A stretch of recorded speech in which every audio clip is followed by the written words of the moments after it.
사랑하는 여러분, 오늘 여러분의 가정에 하나님의 평안이 함께하기를 기도합니다. 우리의 삶 속으로 찾아와 주셔서 진심으로 감사합니다. 오늘의 이야기를 시작하기에 앞서 잠시 여러분께 부탁의 말씀을 드리고 싶습니다. 만약 오늘 나누는 이야기가 여러분의 마음에 작은 울림을 준다면 좋아요를 통해 그 마음에 응답해 주시고 구독을 통해 이 은혜의 여정에 동행해 주십시오.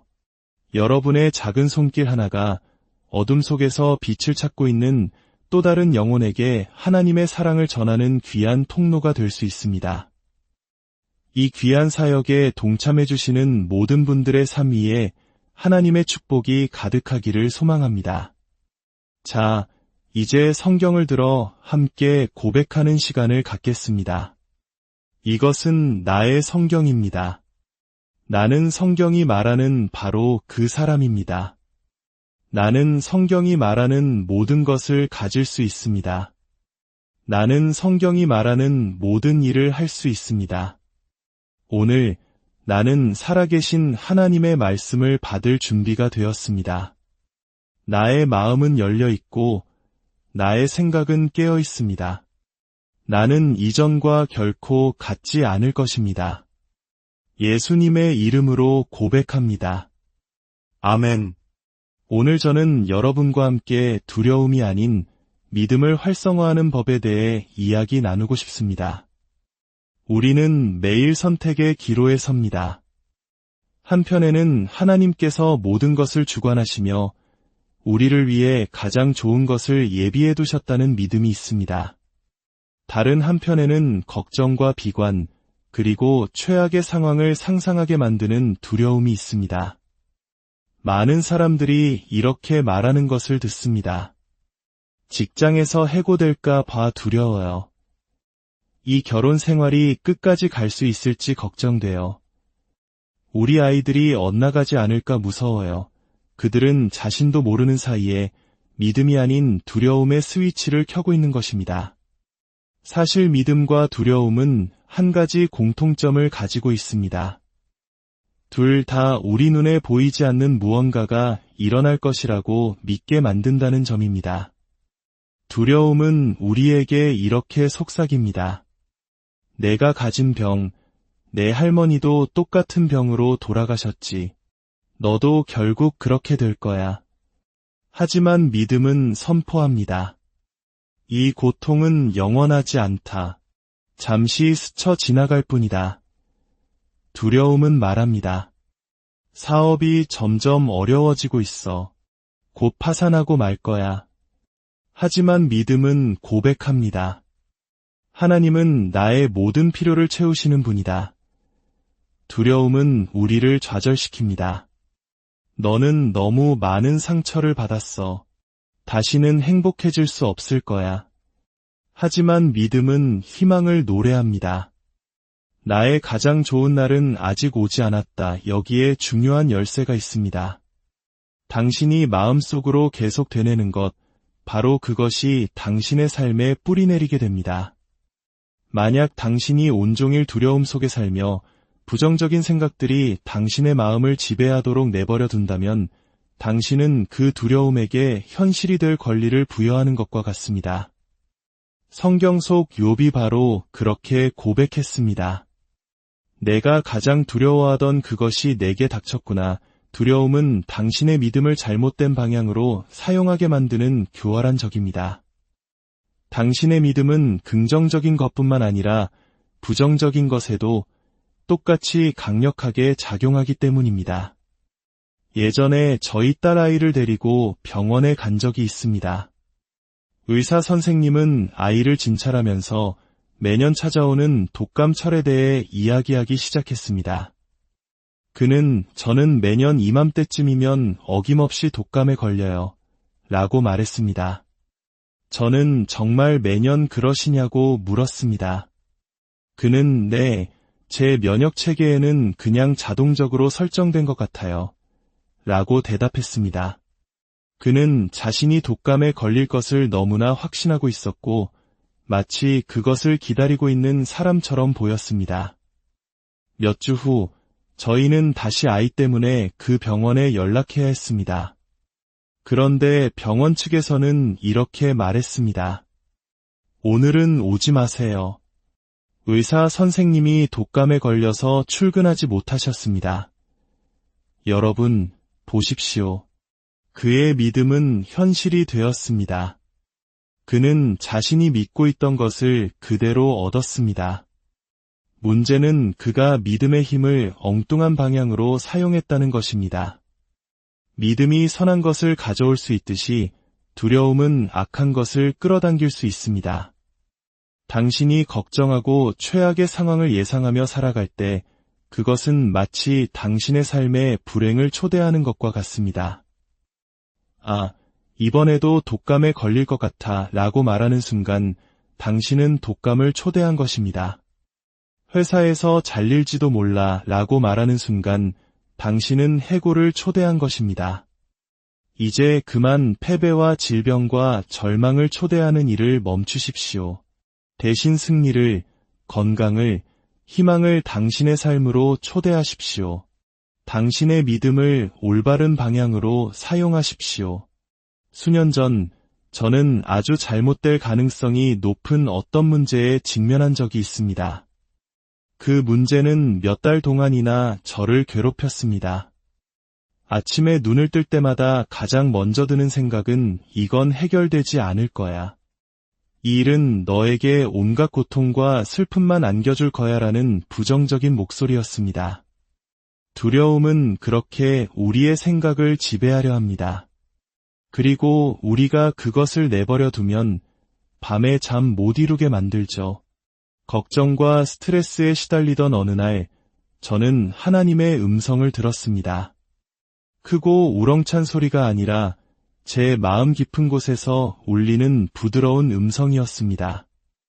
아들아, 만약 내가 계속해서 걱정하고 이 일이 해결되지 않을 이유들만 분석하며 에너지를 쏟는다면 너의 그 불안 때문에 정말로 그 일이 일어날 것이다. 하지만 내가 나를 신뢰하고 그 똑같은 에너지를 나를 믿는 데 사용한다면 내가 이 모든 상황을 역전시켜 너에게 유리하게 만들어주리라. 그 음성을 듣는 순간 제 관점은 완전히 바뀌었습니다. 저는 깨달았습니다. 두려움, 불안, 부정적인 생각은 그저 나쁜 습관이 아니었습니다. 그것은 제 삶의 부정적인 일들이 현실이 되도록 허락하는 문을 열어주는 것과 같았습니다. 얼마 전 이라크로 두 번째 파병을 앞둔 24살의 한 해병에 대한 기사를 읽었습니다. 그는 떠나기 전 가족들에게 이번이 나의 마지막 임무가 될 것 같아. 살아서 돌아오지 못할 거야 라고 말했다고 합니다. 가족과 친구들은 그를 격려하며 그런 말 하지 말라고 무사히 돌아올 거라고 위로했습니다. 하지만 그는 아니, 정말 강하게 느껴져. 이번이 나의 끝이야 라고 확신했습니다. 그는 심지어 아내와 두 자녀에게 작별 편지까지 써두었습니다. 그는 단지 생각으로만 확신한 것이 아니라 그 두려움에 근거하여 행동까지 했습니다. 그리고 3개월 후 임무 수행 중이던 그는 자신이 예감했던 그대로 폭발물에 의해 목숨을 잃었습니다. 그가 두려워했던 일이 그에게 닥친 것입니다. 하지만 저는 이런 질문을 던져봅니다. 만약 그가 그 두려움을 믿음으로 바꾸었다면 어땠을까요? 만약 그가 하나님 아버지, 나를 대적하기 위해 만들어진 어떤 무기도 소용이 없을 것임을 믿습니다. 주님께서는 주의 천사들을 보내시어 내가 돌에 부딪히지 않게 지켜주신다고 약속하셨습니다. 라고 기도했다면 결과는 달라지지 않았을까요? 저는 그가 여전히 우리 곁에 있었을지도 모른다고 생각합니다. 이것만은 확실합니다. 당신이 두려움과 동의하는 순간 당신은 그 두려움에게 현실이 될 권한을 주는 것입니다. 성경은 두 사람이 땅에서 합심하여 무엇이든지 구하면 하늘에 계신 아버지께서 그들을 위하여 이루게 하시리라고 말씀합니다. 우리가 다른 믿음의 형제와 함께 믿음으로 연합할 때 하나님은 약속하신 것을 이루십니다. 저는 이 원리가 부정적인 것에도 똑같이 적용된다고 믿습니다. 악한 영이 당신의 마음에 부정적인 생각을 심어줄 때 만약 당신이 그 생각에 그래, 그럴지도 몰라라고 동의한다면 당신은 그 생각이 당신의 삶에서 힘을 발휘하도록 허락한 것입니다. 하지만 당신이 동의하지 않는다면 상황은 달라집니다. 내 아이들은 결국 문제를 일으킬 거야 라는 생각이 들 때 단호하게 거부하십시오. 아니, 나는 동의하지 않는다. 내 아이들은 이 땅에서 강력한 영향력을 미칠 것이며 하나님이 주신 자신의 운명을 성취할 것이다.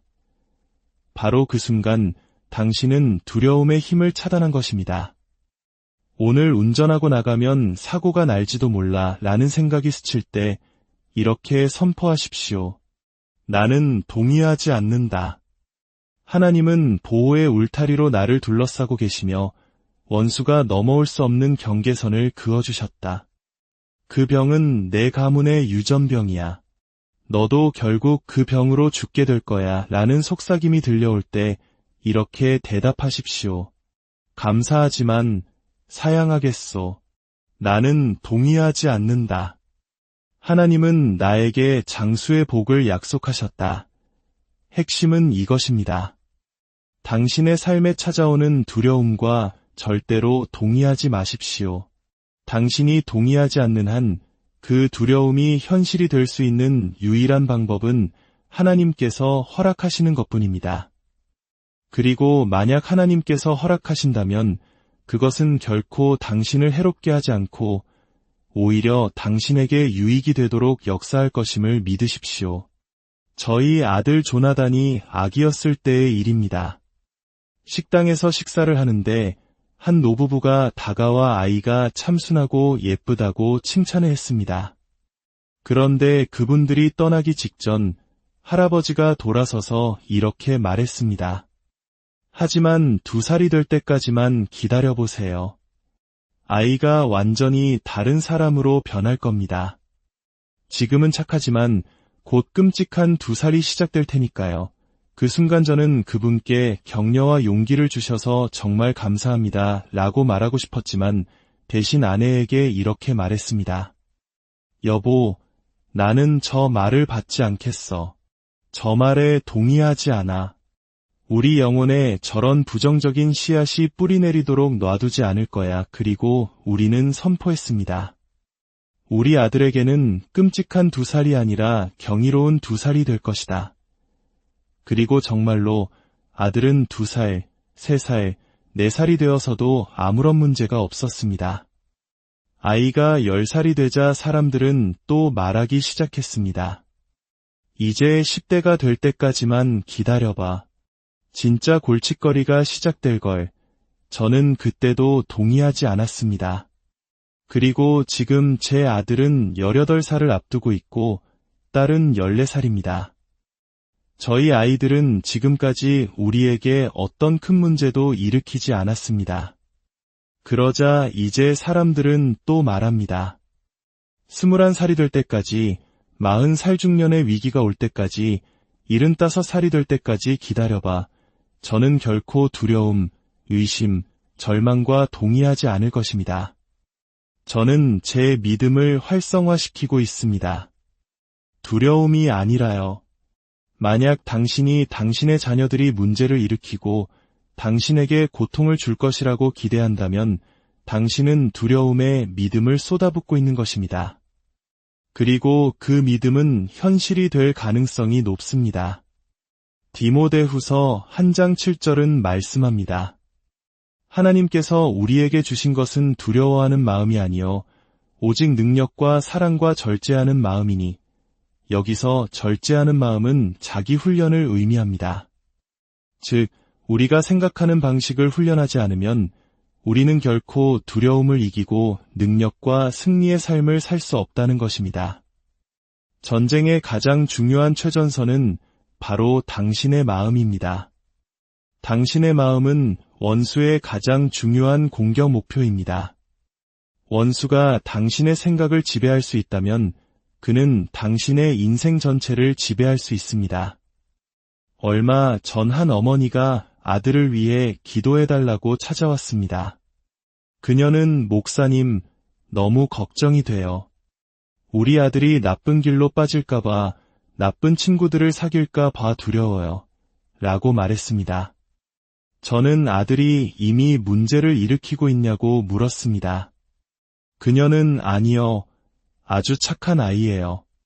공부도 잘하고 사랑스럽고 착해요. 하지만 앞으로도 계속 그럴 수 있을지 걱정돼요. 라고 대답했습니다. 저는 그녀에게 제가 오늘 여러분에게 하고 있는 똑같은 말을 했습니다. 두려움과 동의하지 마십시오. 시편 기자는 하나님의 은혜는 한순간뿐이 아니라 평생 이어진다고 노래했습니다. 이 좋은 시절은 곧 끝날 거야. 너무 좋아서 오히려 불안해라는 생각이 들 때 단호하게 물리치십시오. 그리고 이렇게 기도하십시오. 하나님 아버지, 제 삶과 자녀와 미래에 대한 당신의 은혜는 일시적이거나 계절적인 것이 아님을 감사합니다. 당신의 은혜는 평생 동안 이어집니다. 당신의 생각은 놀랍도록 강력한 힘을 가지고 있습니다. 어떤 부인이 침실에 놓을 커다란 고무나무 화분을 샀습니다. 그녀는 집안 곳곳에 식물을 키우는 식물에 대한 전문가였습니다. 어느 날 아침 잠에서 깨어 그 나무를 보는데 갑자기 이런 생각이 들었습니다. 이 나무는 곧 죽을 거야. 말라 비틀어질 거야. 나무는 아주 건강했고 그렇게 생각할 아무런 이유가 없었습니다.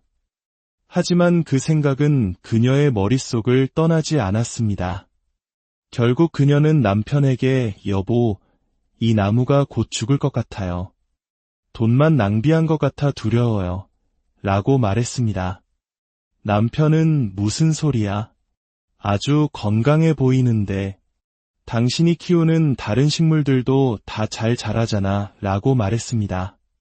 하지만 그녀는 아니에요. 뭔가가 이 나무가 곧 죽을 거라고 말하고 있어요. 라고 고집했습니다.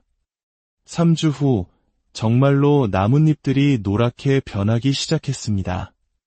며칠이 더 지나자 잎사귀가 모두 떨어졌고 얼마 지나지 않아 나무는 완전히 죽고 말았습니다. 어느 날 그녀는 기도하던 중에 마음속 깊은 곳에서 하나님의 음성을 들었습니다. 내가 너의 생각으로 그 나무를 죽였다. 그녀는 온몸에 소름이 돋는 것을 느꼈습니다. 자신이 두려움과 동의했을 때 그 끔찍한 일이 실제로 일어날 수 있다는 것을 깨달은 것입니다. 그녀는 남편에게 여보, 미친 소리처럼 들리겠지만 내가 내 생각으로 저 나무를 죽인 것 같아요. 라고 말했습니다. 남편은 그녀를 이상하다는 듯이 쳐다보며 말했습니다. 내가 바라는 건 딱 하나야. 당신이 나에 대해서는 좋은 생각을 해주는 거, 저는 우리가 얼마나 많이 우리 자신의 생각으로 우리의 꿈을 죽여왔는지 궁금합니다. 하나님의 축복과 은혜, 치유를 우리의 두려움 때문에 얼마나 많이 막아왔을까요? 저희 아버지 쪽 가게에는 심장병과 고혈압의 오랜 병력이 있습니다. 저희 아버지도 할아버지도 그로 인해 돌아가셨습니다. 저 역시 그게 내 운명이겠지. 나도 심장병에 걸릴까 두려워라고 생각하며 그 두려움의 씨앗이 뿌리내리게 내버려 둘 수도 있었습니다. 하지만 저는 제 생각을 훈련하기로 결심했습니다. 저는 두려움을 활성화시키지 않을 것입니다. 저는 믿음을 활성화시킬 것입니다. 하나님 아버지, 심장병과 고혈압의 저주가 제 삶에서 끊어졌음을 선포합니다. 저는 건강하고 온전한 삶을 살 것입니다. 여러분, 두려움과 동의하지 마십시오. 하나님께서 당신에 대해 말씀하시는 것과 동의하십시오. 제 할머니는 아주 강인한 분이셨습니다. 어느 날 의사에게서 파킨슨병 초기라는 진단을 받으셨습니다. 할머니는 그 소식을 듣고 불같이 화를 내셨습니다. 그리고는 의사를 똑바로 쳐다보며 단호하게 말씀하셨습니다. 의사 양반, 잘 들으시오. 나는 그 병에 걸리지 않을 거요. 거절하겠소. 나는 그걸 받아들이기엔 너무 늙었소. 할머니는 집으로 돌아오셨고 그 후로 평생 파킨슨병 증상을 단 한 번도 겪지 않으셨습니다. 물론 우리가 원한다고 해서 모든 문제가 사라지는 것은 아닙니다. 하지만 두려움 대신 믿음을 선택할 때 하나님의 능력이 우리 삶에 활성화됩니다. 하나님께서 상황을 바꾸실 수 있는 문이 열리는 것입니다. 어떤 젊은 부부가 있었습니다. 그들은 오랫동안 아이를 가지려고 노력했지만 임신이 되지 않아 깊은 절망에 빠져 있었습니다. 의사들은 아무런 의학적 문제가 없다고 말했습니다. 어느 날 아내가 제게 이렇게 말했습니다. 이상하게도 저희 어머니도 임신하는데 아주 어려움을 겪으셨어요. 할머니도 마찬가지셨고요. 저는 어릴 때부터 제가 아이를 갖지 못할까 봐 두려워했어요. 보십시오. 그녀가 두려워하던 바로 그 일이 그녀에게 닥친 것입니다. 그녀의 마음속에 나는 임신할 수 없어라는 견고한 진이 세워져 있었던 것입니다. 저는 그녀에게 말했습니다. 이제부터 걱정하고 안 될 거라고 생각하며 하루를 보내는 대신 하나님께서 당신에 대해 뭐라고 말씀하시는지 묵상하기 시작하세요. 그녀는 기도하기 시작했습니다.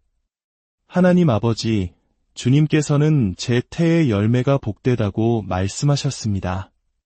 주님께서는 저에게 어머니가 되는 기쁨을 주신다고 약속하셨습니다. 제가 주님을 기뻐할 때 제 마음의 소원을 이루어 주신다고 하셨습니다. 제가 임신할 수 있음을 감사합니다. 그녀는 두려움이 아닌 믿음을 활성화하기 시작했습니다. 그리고 약 1년 후 그 부부는 환한 얼굴로 저를 찾아왔습니다. 그녀는 임신했고 지금은 건강하고 행복한 아이의 부모가 되었습니다. 철도 정비소에서 일하던 닉이라는 남자가 있었습니다. 그는 아주 건장하고 믿음직한 직원이었지만 만성적인 걱정꾼이었습니다. 항상 최악의 상황을 두려워하고 부정적인 일에 대해 이야기했습니다. 어느 여름날 직원들은 일찍 퇴근해서 파티에 가도 좋다는 허락을 받았습니다. 닉은 냉동 화물칸 안에서 작업을 하다가 실수로 문이 잠겨 안에 갇히고 말았습니다. 모두가 떠난 뒤 자신이 갇혔다는 사실을 깨달은 닉은 공포에 휩싸였습니다. 그는 소리를 지르고 주먹에 피가 나도록 문을 두드렸습니다. 그는 자신이 영하의 냉동고에 갇혔다고 생각했습니다. 여기서 나가지 못하면 얼어 죽을 거야. 그가 그렇게 생각하면 할수록 그의 몸은 점점 더 차가워졌습니다. 그는 떨리는 손으로 화물칸 안에 있던 판지에 유언을 남겼습니다. 너무 춥다. 몸이 마비되고 있어. 아마 이게 내 마지막 말일 거야. 다음날 아침 동료들이 화물칸 문을 열었을 때 닉은 구석에 웅크린 채 죽어 있었습니다. 부검 결과 그의 사인은 실제로 저체온증으로 인한 동사였습니다. 그런데 놀라운 사실은 이것입니다. 그가 갇혀있던 냉동 화물칸의 냉동장치는 고장 나 꺼져 있었습니다. 당시 화물칸 내부의 온도는 영상 16도였습니다. 닉은 자신이 냉동고 안에 갇혀 있다고 굳게 믿었기 때문에 죽었습니다. 그가 두려워하던 일이 그에게 닥친 것입니다. 사랑하는 여러분, 혹시 당신도 닉처럼 영상 16도의 세상 속에서 얼어 죽을까 봐 두려워하고 있지는 않습니까? 당신에게는 아무런 의학적 문제가 없음에도 불구하고 임신하지 못할까 봐 두려워하고 있지는 않습니까? 두려움은 모든 것을 과장합니다. 문제를 실제보다 훨씬 더 크게 보이게 만듭니다. 어쩌면 하나님께서 오늘 당신의 관점을 바꾸기 위해 이 자리에 보내셨을지도 모릅니다. 당신이 두려워하는 일은 결코 일어나지 않을 수도 있습니다. 영원할 것만 같은 그 장애물은 사실 일시적인 것일 수 있습니다. 닉처럼 갇혀 있다고 느낄지 모릅니다. 절대 빠져나갈 수 없을 거야. 절대 나아지지 않을 거야 라고 속삭이는 소리가 들릴지 모릅니다. 하지만 하나님은 말씀하십니다. 걱정하지 마라. 냉동 장치는 꺼져 있다. 너는 내 손 안에 있다. 너를 대적하기 위해 만들어진 어떤 무기도 소용이 없을 것이다. 두려움이 문을 두드릴 때 믿음이 문을 열게 하십시오. 두려움은 짙은 안개와 같습니다. 실제보다 훨씬 거대해 보이고 온 세상을 뒤덮은 것처럼 우리를 압도하려 합니다. 하지만 안개를 뚫고 올라가면 그 위에는 언제나 눈부신 태양이 빛나고 있습니다. 두려움은 짖기만 할 뿐 물지 못하는 개와 같습니다. 그 거대한 모습에 속지 마십시오. 여러분의 운명은 너무나 위대하고 여러분의 사명은 너무나 중요하며 여러분의 시간은 너무나 소중합니다. 두려움에 위축되어 살기에는 인생이 너무 짧습니다. 당신은 지극히 높으신 하나님의 자녀입니다. 다윗처럼 담대하게 선포하십시오. 여호와는 나의 빛이여 나의 구원이시니 내가 누구를 두려워하리요.